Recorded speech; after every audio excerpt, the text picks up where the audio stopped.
네, 코리아 빅샷 박근호 이데일리온 파트너와 역시 함께합니다. 어서 오십시오, 파트너님. 오늘 이슈 한번 볼까요? 네, 외국인 2.5조 순매도 이틀 동안 이번 주 들어서 이틀 동안 5조 순매도했다고 합니다. 검은 수요일 코스피 급등 부담 2.9%. 사실은 2.9% 떨어졌는데 어제 제가 오전 마켓 나우 일부 마칠 때쯤에 한 5% 가까이인가 이렇게까지 낙폭이 커졌었거든요. 많이 사실 좀 줄인 거기도 해요. 억울한 건 삼성전자 하이닉스는 올랐으니까 뭐 떨어질 수도 있다라고 치더라도 그렇죠. 못 오른 주식은 나는 왜 떨어지는 거야? 왜 떨어지는지 사실 어제 뭐 네. 코스닥 기준으로 1,500개가 넘었었습니다. 하락 종목이 1,300개대로 마감을 했는데 중요한 건 이제 오늘 새벽에 끝낸 미국 증시 기준에서 마이크론이 9%가 넘게 올랐어요. 그래서 당연히 오늘 반도체 투탑은 오를 텐데 반도체 투탑이 다시 전고점을 회복을 해주더라도 어제 좀 약간 어이없이 빠진 종목군들 그 회복 속도가 굉장히 느릴 수밖에 없어요. 근데 그 부분이 상당히 좀 걱정이 되는 부분이긴 한데 시장 전반적으로 어제 오후장만 보면 정말 이제 하이닉스를 보고 있으면 이게 뭐 와 소리가 날 정도로 너무 다이나믹하게 이제 개인들 매수가 들어오더라고요. 맞습니다. 걱정은 굉장히 많이 하셨을 텐데 뭐 다행히 잘 끝났고 그래서 오늘도 한번 기대를 해보면은 좋을 것 같습니다. 예. 어제 사이드카가 발동이 됐잖아요. 네네. 그래서 이제 사이드카가 발동이 되면 특히 이제 떨어져서 사이드카가 발동이 되면 이제 시장에서 이제 그동안의 데이터를 가지고 평가를 하는 겁니다만 보통 한 3주 정도 걸리더라고요. 근데 뭐 팬데믹 때는 4주 걸렸고 근데 어쨌든 3주 정도 평균적으로 걸린다고 그럽니다. 그래서 그렇게 생각을 하면 이제 어제 사이드카가 발동됐으니 시장이 다시 이를테면 그 원래 사이드카 발동되기 전 수준으로 돌아가려면 예를 들어 뭐 한 달 가까이 걸린다는 얘기가 되는 거잖아요. 이번에도 그렇게 오래 걸릴까요? 지금 고객인탁금이 86조 넘었거든요. 네. 분위기로 봐서는 그러니까 어제를 한 단어로 표현한다라고 하면 사실 왜 이렇게 하이닉스가 어제 뭐 9%까지 떨어졌냐 하면 지금은 매매를 펀드 매니저나 이런 사람들이 하는 게 아니라 대부분 다 기계 프로그램들이 하기 때문에 매도가 나오면 계속 매도가 연달아서 맞습니다. 말릴 새도 없이 나오기 때문에 그 영향이 저는 컸다라고 생각을 했습니다. 네, 맞습니다. 그러니까 이게 어제 상황이 그러니까 앞으로도 얼마든지 발생할 수 있다. 그러니까 낙폭이 한번 커지기 시작하면 굉장히 급속하게 커질 수 있다. 거꾸로 얘기하면 상승 때도 마찬가지가 되는 거잖아요. 맞습니다. 예. 그런 시장의 그 변동폭이 굉장히 커지는 게 이제 앞으로 계속해서 일어날 수밖에 없는 시장이 되고 있다라는 거는 명확하게 좀 우리가 이번에 한번 인지를 하고 가셔야 될 것 같습니다. 또 요즘에 또 그 뭡니까 레버리지 상품들도 많잖아요. 그 영향도 있고요. 자, 마이클 버리 세계적 실제 급락.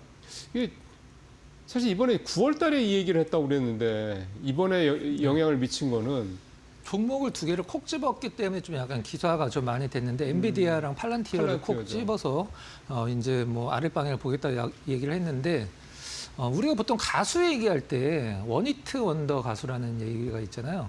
뭐요? 원히트 원더. 원히트 원더가 뭐예요? 히트송이 한 곡만 있는 사람. 네.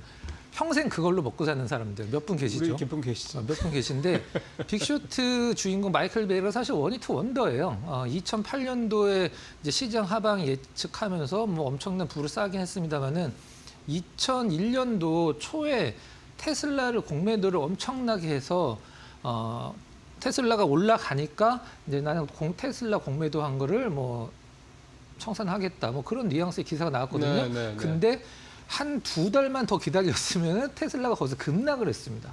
그래서 두 번이 틀린 거죠. 이 사람 입장으로서는. 그래서 뭐 이 사람이 잘한다, 뭐 못한다 얘기가 아니라 뭐 시장에서 이것 때문에 빠졌다는 얘기가 꽤 많이 나왔는데 저는 뭐 그래서 거의 영향은 없었다라고 생각하고 있습니다. 그러니까 그냥 갖다 붙이는 거라고 봐요. 시장이 좀 그동안에 많이 오르냈다는 부담을 느끼고 있는데 뭔가 떨어질 만한 뭐 명분이 있어야 되는 거잖아요. 그래서 갖다 붙이기가 좋았던 게 아니냐 생각이 좀 듭니다. 자, 세 번째. 네이버 목표 주가가 40만 원이 나왔다. 사실 어제 괜찮았던 이유는 목표 실적 때문은 아니라고 생각을 합니다. 저는 실적도 실적은 괜찮았어요. 정말 좋았죠. 정말 좋았는데 어제 오른 이유는 지금 네이버가 이제 로봇주로 편입이 되면서 그렇대요. 그 컨퍼런스 콜에서 이제 대표가 이런 얘기를 했죠. 전 세계 피지컬 AI에서 소프트웨어를 우리가 앞으로 39%라고 정확히 37%인가를 우리가 담당할 거를 우리는 생각을 한다라고 얘기를 했어요. 그러니까 로봇 소프트웨어죠. 소프트웨어에서. 그러니까 뭐 좀 약간 디테일하게 말씀드리면 이 실내는 GPS가 안 잡히잖아요. 그렇죠. 근데 이거를 그 디지털 트윈을 적용을 해서 GPS가 안 닿는 곳까지 로봇이 이제 로봇 청소기가 처음에 집에 갖고 이제 전원 꽂으면 집 돌아다니면서 집 구조를 딱 막 익히잖아요. 그런 기술에 보시면 될 것 같은데 전 세계 피지컬 AI라는 단어가 생기기도 전에 2017년도부터 우리는 준비를 해왔기 때문에 전 세계 로봇 피지컬 AI 소프트웨어를 30% 후반대를 우리가 담당할 것으로 뭐 생각한다고 굉장히 자신 있게 얘기를 하더라고요. 그게 저는 더 주요했다라고 보고 있습니다. 그래서 로봇이 지금 어쨌든 굉장히 이제 관심 섹터가 좀 되고 있는 상황이니까요. 그럼 이렇게 되면 어떻게 될까요? 만약 이런 상황에서 네이버가 이런 소위 말하는 말씀하신 대로 이제 로보틱스 관련주가 되는 건데. 네. 사실 네, 지난주 중반서부터 제가 이제 제 밴드에 네이버 관련해서 로봇 관련된 부분을 계속 올려드렸었거든요. 네, 근데 네.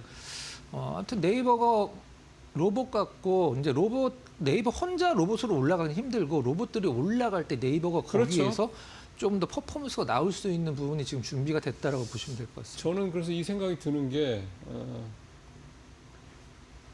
그 두나무하고 네. 그 합병권은 계속 지금 밀리고 있고 뒤로 계속 지연되고 있거든요. 그게 지금 계속 중요한 게 결국 이제 비율인데 합병 비율 때문에 그런 건데. 두나무가 지금 장외에서 비트코인 가격 내려가면서 장외 가격이 엄청 내려가고 있습니다. 그러니까요. 네. 그러니까 두나무는 떨어지고 네이버는 좀 올라가는 거잖아요. 네. 그럼 또 합병 비율에 산정하는데 또 네이버 변수가 생기는 게 입장에서는 아닌가. 뭐 좋은 일이죠. 네. 증권사 리서치센터장들 증시 추세는 안 꺾였다. 네. 이 앞에 원래 이제 작가님이 이제 줄여서 이제 이거를 만져주셨는데 들어가 말어 이런 그 기사 내용이었습니다. 지금 들어가 말어 뭐 그런 내용이었었는데 우리나라에서 이제 유명한 증권사 리서치 센터장들이 어떤 뷰를 갖고 있는지 좀 약간 너무 진부한 얘기긴 한데 이걸 한번 이슈로 보겠습니다. 아 그래요? 네, 좋죠. 네, 그다음에 이 어제 보험통신 쪽 좋았어요. 네, 바이오주도 어제 좋았나요? 바이오주는 선방했습니다. 선방. 바이오주는 어제 굉장히 선방을 했고 어제 보험주들 중에 그 무겁다라고 하는 이제 보험주들 중에 시가총액 1등이죠. 삼성화재가 5%나 올랐습니다. 네. 통신주는 뭐 SK텔레콤이 뭐 개인당 30만 원 얘기 나오면서 그 뭐 몇 조 원대가 되겠다는 얘기가 나오면서 우리가 컸는데 오히려 뭐 떨어지진 않더라고요. 그래서 근데 기관 투자자 자금이 실질적으로는 어제 SK 하이닉스가 가장 많이 사긴 했고 그렇죠. 그다음에 보험통신 바이오 쪽으로도 기관 투자자 자금이 좀 이동을 하고 있다. 그렇게 뭐 체크를 하시면 될 것 같습니다. 해지하고 있네요. 그러니까 시장에 좀 조금 안전한 경기 방어주 쪽으로 해지를 하고 있다고 봐야 될 것 같습니다. 오늘 뭐 이슈 중에서는 네이버가 어쨌든 네이버가 이제는 로봇 회사다 이렇게 할 수 있다는 네. 게 상당히 좀 뭔가 획기적인 변화의 느낌을 주네요. 자, 첫 번째 이슈 가보죠. 지금 팔까 더 살까? 증권사 네, 친다. 이 뉘앙스였습니다. 네. 자, 한번 보죠 코멘트들을. 네, 사실 어떻게 보면 그냥 뭐 뻔한 얘기입니다. 뻔한 얘기인데 일단 뭐 KB증권 쪽 의견 한번 보도록 하겠습니다. 사실 이게 원래는 이제 M9이라고 기사가 나왔는데 제가 그냥 M7으로 고쳤어요. M7 시가총액은 비중이 이제 40%가 좀 안 되죠. M7에서 이제 브로드컴이랑 마벨? 아니 브로드컴이랑 하나 더 합치면 이제 그 최근에 M9이라고 얘기를 하는데 거의 이제 회자가 안 되기 때문에 M7으로 지금 고쳤고 M7 시가총액 비중이 굉장히 너무 크다. 그래서 대형 이거랑 대형 은행 IB들 CEO들이 이제 한 10% 이상 정도 조정이 좀 올 수 있다. 하지만 이제 견조한 상승 쪽에서 너무 당연한 얘기인데 그래서 투심이 악화가 됐다. 뭐 이런 부분이 이제 어제 떨어진 이유로 설명을 하고 있는 거고요. 그다음에 NH투자증권 쪽에서는 AI 버블론, 부강비, 트럼프 관세 관련 대법원 심리. 그러니까 이거는 어제 기사화 되긴 했습니다만 대법원 심리에서 트럼프 쪽이 지더라도 트럼프가 지금 카드가 너무 많이 갖고 있다. 그래서 관세가 이제 뭐 이전으로 돌아갈 수는 없다라는 부분들. 저가 매수 기회가 될 수 있다. 자, 이런 부분들. 그다음에 IBK 쪽에서는 차익 실현 수요가 존재를 하고 있다. 뭐 사실 삼성전자, 하이닉스 입장에서는 너무 당연한 부분이고요. 그다음에 저가 매수 수요가 감소가 이벤트 종료가 했기 때문에 일단 에이펙이 끝났기 때문에 빅 이벤트가 끝나서 지수가 이제 종목들이 떨어질 때 밑에서 받아줄 쪽이 적지 않았다. 이렇게 좀 나와주고 있는 상황입니다. 이제 미래에셋까지 보고 조금만 더 보도록 하겠습니다. 네, 보시죠. 미래에셋 리서치 센터장은 이게 좀 약간 귀찮은 듯이 좀 대답을 한 것 같아요. 이게 다 전화로 이제 어떤 인터뷰를 딴 것 같은데 특별한 이유 없고 차익 실현 목적으로 판단한다. 현금으로 가져갈 타이밍은 아니다. 제가 조금 이따 자료를 2개를 보여드릴 텐데 굉장히 중요한 자료니까 끝까지 좀 자료를 보시기 바래요. 네. 바로 자료 보러 가요? 다음 장 한번 잠깐 보고 몇 개 더 있습니다. 보는 김에 다 봐야죠. 네. 너무 뻔한 얘기입니다. 너무 뻔한 얘기예요. 그래서 황승택 하나증권 리서치 센터장 가장 좀 리서치 센터장 분들 중에서는 이름이 낯익은 분 중에 한 명이죠. 일단 코스피 예상 순이익이 10주 연속 상승을 했고 유동성 장세는 이익 추정치 변화가 중요하다. 강세장 기조 유지 전망이다. 뭐 나쁜 얘기를 하는 사람은 한 명도 없었습니다. 뭐 키움증권 리서치 센터장 마찬가지지만 이거는 이제 지금 시장에서 변수로 나오고 있는 부분인데요. 엔비디아 실적이 이제 17일인가 19일 날 있죠. 이게 가장 중요할 것 같고 AI 랠리 지금 여부 너무 당연하고 관세 환율 그다음에 지금 정부 셧다운 관련돼서 그 미국 정부 지금 예금 잔고가 지금 1조 달러가 넘었거든요. TGA 잔고 얘기하시는 네, 그렇죠. 거죠? 그게 지금 셧다운이 풀리면 이제 시장에 들어오겠죠. 나올 거란 말이죠. 그래서 그 부분이 시장에 상당히 긍정적인 영향을 줄 수도 있는 부분입니다. 네, 이렇게 보시면 될 것 같아요. 자, 이제 준비하셨던 차트 한번 볼까요? 네. 시장에서 그 이제 뭐 버블이다 얘기를 하는데 사실 오르긴 했지만 미국 기업 세후 법인 이익 추이인데요. 이렇게 오르긴 했지만 시장은 이것보다 더 높이 올라갔기 때문에 지금 버블이라고 얘기를 하고 있는 건데 사실 이것만 본다라고 하면 과거에 뭐 닷컴 버블과는 뭐 비교 대상 자체가 안 되고 이제 코로나 때는 유동성으로 올라간 거니까 비교가 안 되고 지금은 기업의 이익단이 상승을 하면서 올라가고 있는 부분이기 때문에 사실 이게 쉽게 꺾일 필요는 없거든요. 꺾일 수는 없거든요. 그리고 시장이 걱정하는 거는 기업의 이익을 걱정을 하는 게 아니라 지금 너무 많은 돈을 쓰고 있는 거. 그렇죠. 그거를 걱정하고 있는데 얼마 전에 자료를 보여드렸듯이 그것도 내년에도 빅테크 입장에서 이제 물러날 수가 없습니다. 없어요. 지금 물러나면 지금까지 들어간 돈이 다 그냥 날아가 버리게 되는 겁니다. 그래서 다 뺏기는 건데. 네, 그렇죠.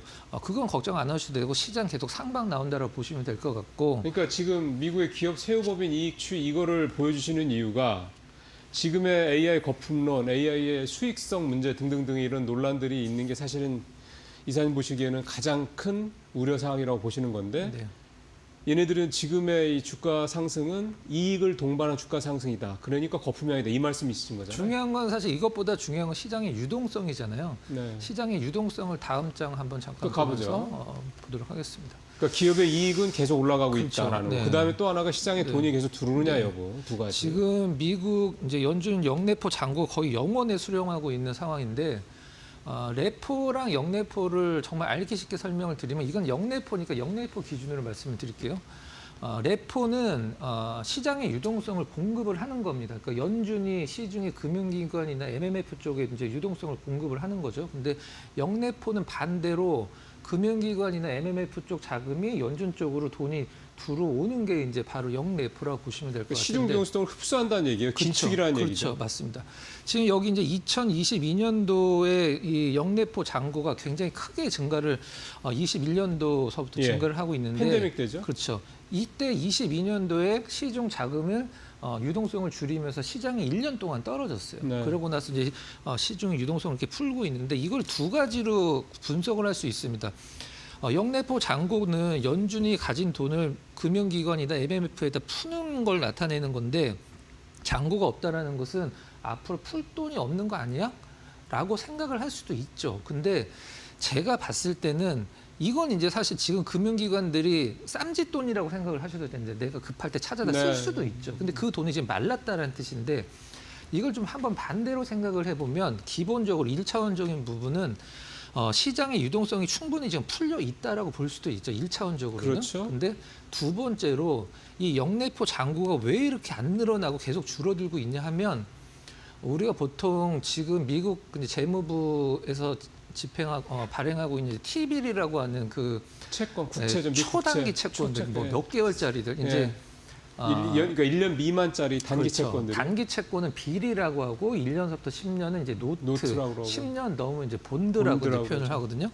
이 지금 T빌 1개월, 2개월, 3개월째 초단기 채권 금리가 이 영내포 금리보다 높기 때문에 금융기관들이나 MMF 쪽에서 이쪽으로 지금 들어오고 있지 않는 거라고 생각을 하고 있습니다. 이자가 낮은데. 네, 그래서 지금 유동성이 말랐다라고 생각을 하면 안 되고 풀렸던 유동성이 지금 T빌이라고 이제 트레셔리 빌이라고 하는 그쪽 초단기 채권에 만약에 머물러 있기 때문에 유동성이 지금 마른 게 아닙니다. 그래서 시장에선 이걸 걱정할 때 앞으로 시장에 풀릴 유동성이 없다라고 표현을 하는데 그건 제가 봤을 때는 T빌 쪽으로 많이 옮겨가 있기 때문에 이걸 갖고 걱정을 하는 거는 저는 제가 봤을 때 좀 약간 잘못된 생각 같습니다. 지금 유동성 관련돼서 두 가지가 있어요. 지금 말씀하신 이 부분이 있고 또 하나가 TJ 잔고 이제 셧다운 풀리면은 시장에 들어오는 게 기본적으로 1,500억 달러 뭐 이상이 된다고 얘기를 하고 있고 또 하나가 보통은 이제 그 옐런 때 지난번 옐런 때 이제 바이백을 했었는데 지금은 베스센트가 바이백을 안 하고 있거든요. 채권 바이백. 그러니까 채권 바이백을 한다는 얘기는 되사 주는 거니까 그만큼 시중에 돈이 들어간다는 얘기잖아요. 그것도 안 하는 이유가 있다라는 거죠. 그래서 좀 이것 때문에 지금 시중에서 잠깐 월가에서 우려 하나 했던 뭐 단기 유동성의 우려 뭐 이런 부분들은 좀 해소가 그렇게 어렵지는 않지 않겠냐 이게 생각이 듭니다. 금리 인하를 압박하는 요소 중에 그렇죠. 하나가 될 수 있습니다. 네. 그리고 이제 뭐 12월 달에 오늘 뭐 고용도 나쁘지 않게 나와서 뭐 될지 모르겠습니다만 미국의 고용 시장 상황을 봤을 때 이게 사실 ADP 거는 조금 한 2달 정도 늦게 나오는 거잖아요. 그래서 고용 상황 이런 거 감안했을 때 12월 달 금리 인하 여부가 상당히 그래서 주목을 받을 수밖에 없을 것 같습니다. 자, 그렇게 보면 어제 놓고만 보면 이제 조정 뭐 어느 정도 된 거가 아니냐, 건강한 조정 뭐 된 거 아니면 그 하이닉스 기준으로 봤을 때는 전고점 대비해서 10% 이상 떨어졌다가 어제 회복을 한 거란 말이에요. 네. 그래서 어떻게 보세요, 이제 그거는? 이렇게 이제 역으로 제가 한번 시청자분들한테 역으로 질문을 하면서 답변을 하도록 하겠습니다. 시장이 고점을 찍고 떨어진다라는 이제 걱정을 하는 쪽이 있고, 그 다음에 단순 조정이고 계속 이쪽으로 간다라는 진영이 있는데, 위쪽으로 계속 간다라는 쪽은 설명할 부분이 너무나 차고 넘칩니다. 근데 시장이 지금 고점을 찍고 이제 하락을 한다라는 쪽은 설명할 수 있는 부분이 딱히 없습니다. 없어요? 제가 봤을 때는. 네. 이렇게 답을 드리도록 앞에서 지금 하겠습니다. 다 보여주셨잖아요. 네. 미국의 그 주가 상승의 근거, 네. 그러니까 AI 거품론을 해소할 수 있는 근거. 그 다음에 지금 시중 유동성이 말라 있는데 이제 시중 유동성이 이제 풀리기 시작하긴 한다면 이제 돈까지 네. 있다는 얘기가 되는 거니까. 자, 이렇게 하니까 분위기가 끝나는 분위기 같은데 하나 남았죠? 오늘의 관심주 보겠습니다. 관심주 한번 보도록 하겠습니다. 오스코텍. 네, 오스코텍 한번 준비해서 어제 그 하락장에서 굉장히 좀 선방을 많이 했죠. 이제 뭐 하는 회사예요, 일단? 예, 바이오 회사고요. 지금 이제 뭐 신약을 개발을 해서 이제 라이센스 아웃을 하는 기업인데 유한양행 쪽이랑 관계가 좀 있죠. 이제 잠깐 그래요? 설명을 좀 드리면 네. 이제 뭐 코스닥에서는 뭐 조 단위가 넘는 그 제약사 바이오텍이기 때문에 상당히 유명한 기업인데 얀센에서 이제 이걸 이제 보시면 될 것 같아요. 제노스코라는 기업이 이 렉나자라는 우리나라에서는 렉나자고 이제 외국에서 이제 레이저 티닙이라는 것을 개발을 해서 얀센에다가 기술 이전을 했죠. 네. 제노스코가 개발을 했고 오스코텍이 받아서 오스코텍이 유한양행한테 넘겼습니다. 그래서 총 마일스톤까지 합치면 1조 3천억 정도 되는 부분인데요. 이 돈을 이제 유한양행 60, 그다음에 제노스코, 오스코텍 20 갖고 가는데 제노스코는 오스코텍 쪽 계열사기 때문에 실질적으로는 제노스코가 받는 돈이 이제 오스코텍 쪽으로 이제 꼽힌다라고 보시면 될 것 같고. 6대 4 개념이구나. 유한양이랑 오스코텍이랑. 근데 네. 이 제노스코를 이제 미국에 있는 기업인데 이걸 코스닥에 상장을 하려고 하다가 코스닥에서 KRX에서 그 한국거래소에서 승인을 안 해줬습니다. 네. 니네 오스코텍이랑 똑같은 그렇죠, 회사인데 그렇죠. 왜 중복 이걸 상장되죠. 해달라고 그래서 안 해줬습니다. 그래서 지금 오스코텍이 제노스코를 아예 그냥 지분을 다 100% 인수를 해버려갖고 완전 자회사로 이제 만들려고 하고 있는 상황인데 지금 이 이제 그 랭나자 같은 경우에 중국으로 이제 그 얀센에 진출을 했기 때문에 이번에 마일스톤을 좀 받았어요. 100억 넘는 마일스톤을 좀 더 받았는데 앞으로 받을 돈은 상당히 좀 많고 코스닥에서 이제 바이오 기업들 움직일 때 탄력은 굉장히 좋은 기업입니다. 네. 오스코텍. 네. 그리고 지금 뭐 분위기가 바이오 쪽이 11월 달에는 뭐 사실상 약간 주도 섹터가 될 가능성이 높고 이미 좀 그런 모습을 보이고 있으니까 예. 그 다음에 볼까요? 설명드릴 부분 상당히 많은데 일단 간단히 좀 이거 다음 장 한번 보도록 하겠습니다. 지금 기관들이 왜 우리나라 바이오기업들을 사고 있냐 하면 그냥 바이오기업이 이뻐서 사는 것도 있을 수 있긴 합니다만은 다 미국의 흐름과 연관이 돼 있거든요. 예. 오늘 아침에 보니까 미국 시장에서 바이오 지수 되게 좋더라고요. 마이크론이 움직이면 하이닉스가 움직이듯이 미국의 이게 바이오 나스닥 생명공학 지수거든요. 이게 우리나라 코스닥 제약 바이오 지수입니다. 뭐 연관성이 있다라고 생각하실 수도 있고 없다라고 생각하시는데 제가 봤을 땐 똑같습니다. 아니요, 연관성이 왜 없어요? 있죠. 저점 예. 보시고 고점 보시면 똑같아요. 그래서 예. 미국의 나스닥 생명공학 지수가 올라가면 우리나라 바이오 지수는 그냥 무지성으로 올라가는 구조가 지금 예전서부터 계속적으로 시장의 흐름이었었거든요. 그렇기 때문에 이 나스닥 생명공학 지수가 꺾이기 전까지는 코스닥에서 바이오 기업들 최상단에 있는 그것도 뭐 밑에 쪽에서 예. 뭐 몇백 원 이런 종목군들 말고 최상단에 있는 기업들을 사는 게 가장 높다라고 생각을 하고 있습니다. 그러게요. 네. 가장 굉장히 중요한 부분입니다. 예, 오늘도 오르더라고요. 그래서 오늘 뭐 바이오 쪽 괜찮을 것 같습니다. 자, 이제 마지막으로 우리 이사님 오늘 공개 방송 뭐 얘기하실 거예요? 시청자 여러분 한 1분만 잠깐만 주목을 해 주시면 될 것 같은데요. 어제 제가 이제 밴드에도 올려드렸고 방송에서도 소개를 시켜드렸는데 대덕전자 어제 폭락장에서도 굉장한 많이 올랐죠. 주가 흐름을 보여줬는데 네. 오늘도 제 밴드에 장 끝나고 어닝 서프라이즈 나온 종목군들을 싹 정리해서 올려드렸어요. 이런 종목군들 오늘 여러분들이 체크를 하시면서 매매 활용하신다라고 하면 굉장히 좀 좋은 어떤 뭐 활용의 도구가 될 거라고 생각을 하고 있습니다. 20초 남았어요. 네, 화면에 QR코드 사진으로 찍으시면 바로 들어오실 수 있고요. 아니면 밴드에서 제 이름 검색하시면 네. 바로 제 얼굴 찾으시면 됩니다. 똑같은 밴드가 몇 개 있어서. 그리고 오늘 월요일부터 금요일까지 오후 4시 반에 이데일리 온 유튜브에서 항상 공개 방송 진행하고 있으니까 많은 참여 부탁드리도록 하겠습니다. 데이터를 많이 올리시는 모양이구나. 네, 그냥 입으로만 떠드시는 게 아니라. 예, 알겠습니다. 자, 참고하시길 바라겠습니다. 오늘 말씀 잘 들었습니다.